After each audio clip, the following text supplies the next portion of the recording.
The night my father handed my sister the keys to our family restaurant, he stood in front of the entire staff with a champagne glass in his hand and called her the future of this business. Then he looked straight at me and said, "Some people just aren't built to carry a legacy."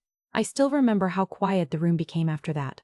My sister Sella smiled like she had finally won something she deserved, while I stood there feeling like a stranger in the place where I spent most of my life. Before we dive into it, tell me in the comments where you're from.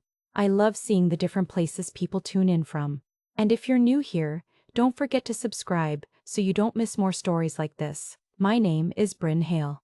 My father, Conrad Hale, owned one of the oldest comfort food restaurants in Portland. People thought I would take over one day because I grew up beside my grandmother Nell in that kitchen. She taught me everything slowly, from cutting vegetables to making sauces from memory. I was there during busy weekends, power outages, and nights when we barely had enough money to keep the doors open. But none of that mattered to my father. Selah looked better for business. She dressed perfectly, spoke like a corporate manager, and knew how to impress investors. Dad cared more about image than loyalty. A week after giving her the restaurant, they changed the menu completely. Grandma Nell's recipes disappeared because Dad said they looked old-fashioned and cheap. I left quietly and rented a tiny diner across the street. The place was falling apart. Half the lights barely worked, and I could only afford to open at night. For the first few weeks, almost nobody came in. I started thinking Dad was right about me. Then one snowy night, a truck driver came in just before closing. He ordered my chicken stew and sat there silently for 10 minutes. When I asked if something was wrong, he looked at me with tears in his eyes and said, "This tastes like something my mom used to make before she passed away." After that, people kept coming back. The lines grew longer every night. Customers started leaving Selah's restaurant in the middle of dinner service just to eat at my diner instead. They kept saying the food felt warm and honest again. What destroyed my family in the end was the truth. Grandma Nell had been secretly teaching me for years, because deep down, she already knew who truly cared about the restaurant. I spent 15 years inside my family's restaurant, while my sister Selah spent those same years chasing attention at business events, wine tastings, and networking dinners. I was the one arriving before sunrise to prep vegetables and staying after midnight cleaning grills. I knew every regular customer by name. I knew which booths wobbled, which cook called out every Friday, and which soup Grandma Nell made whenever someone in town lost a loved one. None of that mattered to my father, Conrad. To him, Selah looked like success. She wore expensive clothes, spoke confidently around investors, and knew how to make the restaurant appear modern. Dad loved that. He used to tell people Selah understood business, while I only understood kitchens. The day he retired, the entire staff gathered near the front entrance for a speech. I still had flour on my apron because I had been helping in the kitchen before he called everyone out. Conrad stood beside Selah and announced she would officially take over the restaurant. People clapped while I stood there shocked. Then he looked at me and calmly said the business needed a more refined direction. Right there in front of everyone, he told me I would no longer work there. I felt humiliated walking out, carrying my knives and recipe notebook in a cardboard box. Some employees wouldn't even look at me because they were scared of losing their jobs too. For weeks, I barely spoke to anyone. Then I found a tiny empty diner directly across the street from the restaurant. The rent was cheap because the place looked terrible. The booths were cracked, the kitchen equipment was old, and one side of the sign outside barely lit up, but it was all I could afford. I opened a late-night soup and sandwich spot using second-hand equipment and money I borrowed from an old family friend. Selah laughed about it to customers and called my place a midnight snack shack. At first, she seemed right because business was painfully slow. Then little by little, people started showing up. A retired teacher came in one night and froze after tasting my beef stew. He stared at me and quietly asked where I learned the recipe. A few nights later, an older couple said my chicken soup tasted exactly like the restaurant did 20 years ago, before everything became expensive and trendy. Soon, former loyal customers began leaving Selah's restaurant and crossing the street to mine instead. The lines got longer every week. One night, my father secretly walked into my diner close to closing time. He ordered Grandma Nell's meatloaf special without saying a word. After the first bite, he slowly lowered his fork because he recognized the recipe instantly. That was when I finally told him the truth. Grandma Nell spent years teaching me every recipe by hand because she feared the restaurant would one day stop feeling like home and turn into something cold, expensive, and fake. I always believed loyalty mattered more than image. My sister Sella believed the opposite, and somehow my father Conrad agreed with her. While Sella spent years attending investor meetings, charity dinners, and expensive social events, I stayed inside our family restaurant working double shifts beside the cooks and servers. I handled breakfast rushes, late-night cleanup, and weekend crowds when half the staff called in sick. I gave that restaurant most of my adult life. My grandmother Nell used to tell me that people remembered how a place made them feel more than how it looked. She built the restaurant from nothing and treated customers like family. I believed those lessons mattered. My father didn't. At the inheritance ceremony, Conrad stood beside Sella in front of employees, local business owners, and investors. He praised her for understanding modern success and talked about expanding the brand into something bigger. Then he looked at me like I was just another employee standing in the room. He thanked me for my years of hard work, but his tone felt cold and distant. It sounded less like appreciation and more like goodbye. That night hurt more than I expected. I sat alone in my apartment thinking about all the birthdays, holidays, and weekends I sacrificed for that restaurant, while Sella barely spent time there at all. But none of my effort mattered, because Sella looked better in expensive clothes and knew how to impress wealthy people. A month later, I used almost all my savings to buy a diner directly across the street from the restaurant. The place was small and worn down. The kitchen fans barely worked, and the booths looked older than I was. I couldn't afford employees, so I did everything myself. I cooked, cleaned tables, washed dishes, and took orders until sunrise every night. At first, business was painfully slow. Some nights only 3 or 4 people came in. But slowly, old customers from the family restaurant started wandering through my doors. They would sit quietly after tasting the food, almost surprised by something they remembered. One older man told me my pot roast tasted like the restaurant did 20 years ago when Grandma Nell still ran the kitchen herself. Word spread fast after that. My diner became packed almost every night. Meanwhile, Sella grew angry watching customers leave her expensive restaurant and walk across the street to mine instead. She even started sending employees into my diner pretending to be customers so they could figure out my recipe. Then everything changed one Friday night when Martha, an elderly former waitress who had worked with Grandma Nell for decades, stood up in front of a crowded diner and told everyone the truth. Grandma Nell originally wanted me to inherit the restaurant, not Sella. But after Grandma died, Conrad ignored her wishes because he believed Sella would attract richer clients and make the business look more successful. The entire diner went silent, while my father sat across the street watching his restaurant slowly empty out. I sat alone near the back of the restaurant during my father's retirement party, while cameras flashed around my sister Sella all night. Employees carried trays of expensive drinks between tables, while investors crowded around my father, Conrad Hale, congratulating him for building one of Portland's most successful restaurants. I barely touched my dinner because deep down I already knew what was coming. Eventually, my father stood up and tapped his glass for attention. The room went quiet while he gave a speech about growth, change, and modernizing the future. Then he proudly announced Sela as the new owner of the family restaurant. Everyone applauded while she smiled beside him for photographs. I felt my stomach drop hearing it, but I still tried to stay calm. Then my father laughed and embarrassed me in front of everyone. He joked that I was better suited for greasy diners than real business. People around the room laughed with him. Some employees looked uncomfortable because they knew how many years I had spent working in that kitchen beside Grandma Nell.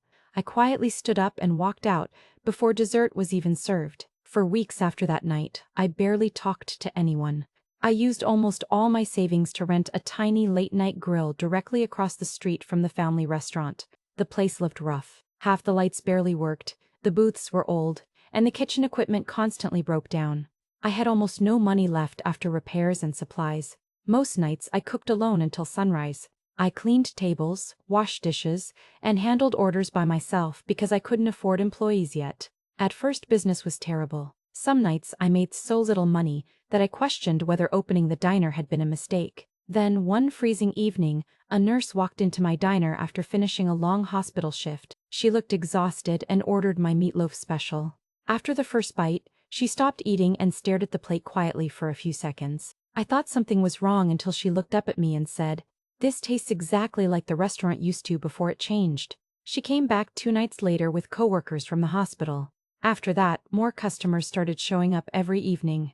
Older regulars from the family restaurant slowly began crossing the street because they missed the meals they grew up eating. Soon my tiny diner was packed almost every night. Meanwhile, Selah kept changing the restaurant menu to impress investors. She removed traditional dishes one after another, and customers started complaining that the place no longer felt warm or familiar. My father became furious seeing long lines outside my diner, while empty tables filled his own restaurant during dinner service. Everything finally exploded one busy Friday night when Selah stormed into my diner and accused me of stealing recipes from the restaurant. That was when I finally told them the truth. Before Grandma Nell died, she personally gave me her recipe journals because she trusted me to protect the heart of the restaurant after she was gone. I had always felt invisible in my own family. My father, Conrad, treated my sister Selah like she could do no wrong. He praised her constantly because she looked elegant, had a business degree, and knew how to charm wealthy customers. Whenever investors visited the restaurant, he proudly walked beside her like she was already the future of the business. I was different. I stayed in the kitchen beside my grandmother Nell, learning recipes most people had forgotten about. While Selah attended social events and business dinners, I spent years cooking soups from scratch, baking pies before sunrise, and listening to Grandma explain why certain meals mattered to people. She always told me food was never just food. It was comfort, memory, and love during hard times. But none of that impressed my father. The day he handed the restaurant to Selah, I felt like I lost more than my future. I lost the only place where I had ever truly felt close to my grandmother. Watching Selah smile while everyone applauded made me feel like I never belonged there at all. After that night, I stopped trying to fight for my father's approval. Instead, I used my savings to open a tiny overnight comfort food spot directly across the street from the family restaurant. The diner looked worn down, and the flickering lights outside barely worked. Some nights snow piled against the windows while I cooked alone until morning. At first, business was painfully slow. I questioned myself constantly. Then, little by little, customers started showing up. An older man told me my beef stew reminded him of meals his wife used to make before she passed away. A retired couple said my chicken pot pie tasted exactly like the restaurant did years ago when Grandma Nell still ran the kitchen herself. Soon people started coming every night. Customers said the food felt warm and honest, in a way the family restaurant no longer did. Meanwhile, Selah kept changing the original menu to impress investors. Expensive dishes replaced simple comfort meals, and older regulars quietly stopped going there. As my diner became busier, Selah grew paranoid. She accused me of stealing recipes from the restaurant and turning customers against her, but the truth was far worse for her. One night during an argument inside my diner, I finally told her the truth. Grandma Nell willingly passed every recipe down to me herself. She spent years teaching me because she believed I understood something the rest of the family didn't. To Grandma, the restaurant was never about money, status, or wealthy customers. It was about making people feel cared for during the hardest moments of their lives. She trusted me with her recipes because she believed I understood people, not profits. The betrayal started years before the restaurant officially changed owners. Growing up, I was constantly compared to my sister Selah. My father, Conrad, called her the daughter with ambition every chance he got. Meanwhile, I was treated like unpaid kitchen help instead of family. While Selah attended business events and impressed investors, I spent my time working beside Grandma Nell in the kitchen, learning recipes, and helping keep the restaurant running. No matter how hard I worked, it never felt like enough for my father. Still, I stayed loyal to the business because Grandma Nell always told me hard work would matter someday. She believed people eventually showed their true character, and I trusted her. Instead, my father handed everything to Selah during a huge public celebration at the restaurant. Investors, employees, and reporters filled the dining room while he praised Selah as the future of the business. I stood there feeling embarrassed and angry while people clapped for someone who barely spent time inside the kitchen. After that night, I disappeared for weeks. I avoided everyone because I couldn't stand seeing the restaurant anymore. Eventually, I found an abandoned diner directly across the street. The place looked old and forgotten. The paint was peeling, the booths were damaged, and the kitchen equipment barely worked. Compared to the expensive remodel happening at the family restaurant, my diner looked tiny and worn down. But once I opened, something unexpected happened. Customers connected with my food almost immediately. I stayed open late every night, serving warm comfort meals while talking to people like they mattered. Slowly, older customers started returning because they said my diner reminded them of the restaurant back when Grandma Nell was alive. Then former employees from the family restaurant secretly started quitting and helping me. Some worked extra shifts at my diner after leaving Selah's management behind. They admitted they missed how things used to feel under Grandma Nell before money and appearances became more important than people. My father became furious watching my diner grow busier, while his own restaurant struggled to keep loyal customers. He accused me of trying to destroy the family out of jealousy. That was the moment I finally snapped. I told him the truth in front of everyone. The family had already been falling apart for years because of favoritism, disrespect, and his constant need to make Sela look perfect while treating me like I never mattered at all. I never wanted revenge at first. Honestly, all I wanted was to keep cooking the recipes Grandma Nell taught me before she passed away. Those recipes were the only thing that still made me feel close to her. I never cared about fancy investors or becoming the face of the restaurant. I just loved the kitchen and the people who walked through the doors every day. Everything changed after my father publicly fired me from the family restaurant. He didn't even do it privately. He announced that the business was moving in a new direction and replaced me with Sela's business school friends who barely knew how the kitchen worked. Standing there while strangers took over the place I helped build made me realize something painful. To my father, I never really mattered. Out of anger more than confidence, I rented a tiny diner directly across the street. The place was small, old, and honestly falling apart. Half the lights flickered at night, and the kitchen equipment barely worked. Still, I stayed open every evening cooking alone while watching crowds walk into the family restaurant through the front windows. At first, nobody came to my diner. Then, little by little, things started changing. Customers began crossing the street after trying Sela's expensive new menu. Some told me the food there felt cold and fake now. Others said my meals reminded them of how the restaurant used to feel years ago when Grandma Nell was still alive. Soon my diner became packed every night. People lined up outside for homemade soups, meatloaf, and fresh pie, while the family restaurant slowly lost regular customers. Sela became desperate watching it happen. At one point, she even tried buying my building just to shut me down completely. The final blow came a few months later. My father found an old recipe box that belonged to Grandma Nell. Hidden inside was a handwritten letter she left years earlier. In that letter, Grandma admitted I was always supposed to continue the restaurant's real legacy, because I cared about people more than money. Reading those words changed everything.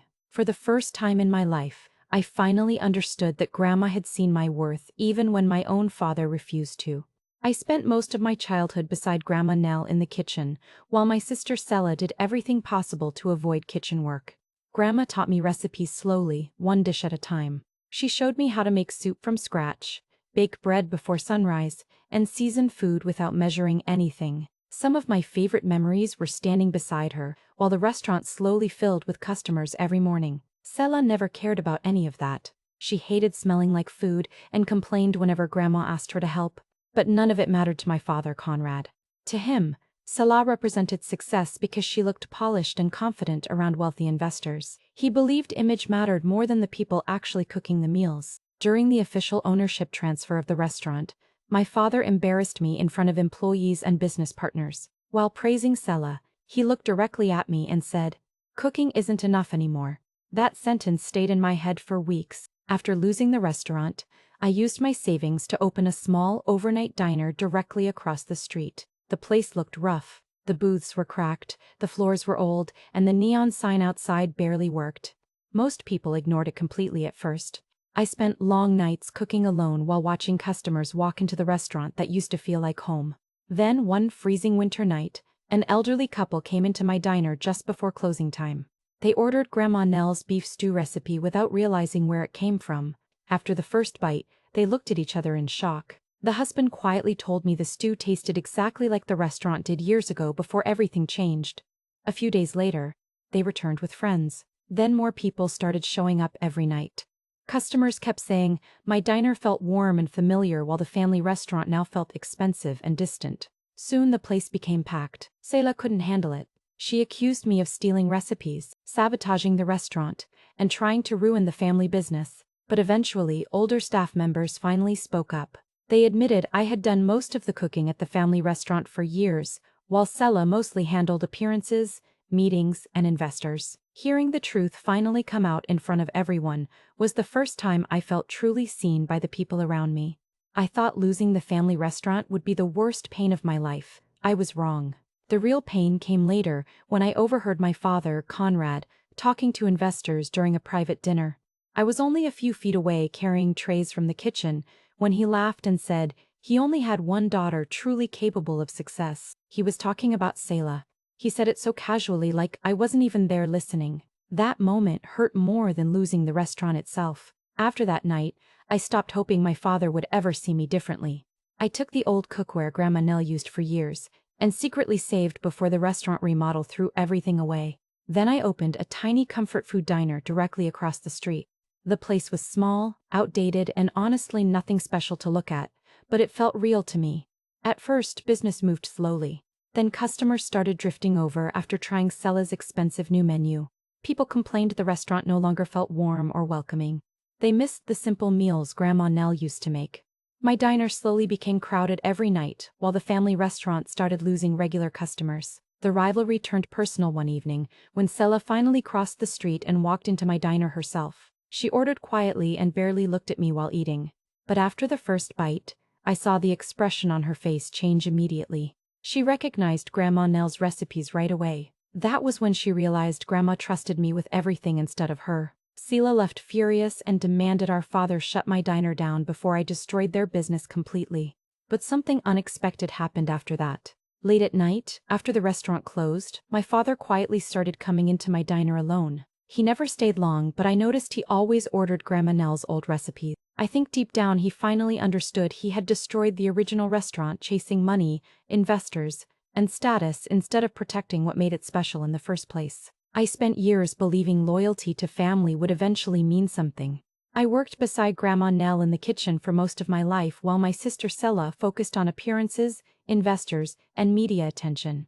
I honestly thought all the long nights and sacrifices would matter one day. Instead, my father Conrad handed the family restaurant to Selah because she looked better in front of reporters and wealthy clients. I was pushed out completely, like I had never helped build the place at all.